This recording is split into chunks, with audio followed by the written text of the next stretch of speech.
Ada apa dengan Zulhijjah?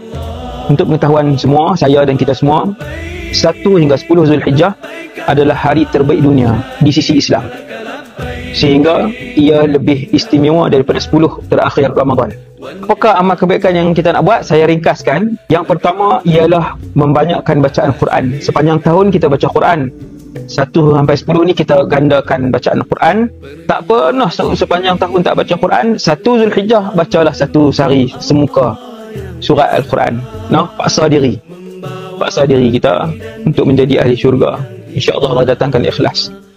Yang pertama Quran. Nombor 2, bersedekahlah setiap hari.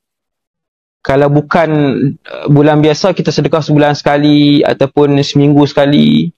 1 hingga 10 Zulhijjah, bersedekahlah setiap hari. Ketiga, kita berpuasa 1 hingga 9 Zulhijjah, sebab 10 hari raya Aidil Adha haram berpuasa. Yang keempat, zikir. Tuan-tuan, zikir yang paling afdal, majoriti ulama pilih ialah Subhanallah, walhamdulillah, wala ilaha illallah, wallahu akbar. Sedekah, zikir, Quran, puasa sunat. Daripada 1 sampai 9 Zulhijjah saja aku puasa sunat Zulhijjah kerana Allah Ta'ala.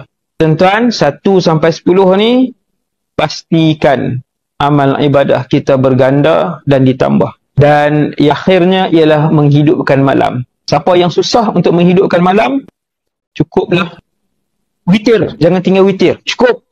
Jangan tinggal witir 3 rakaat, cukup.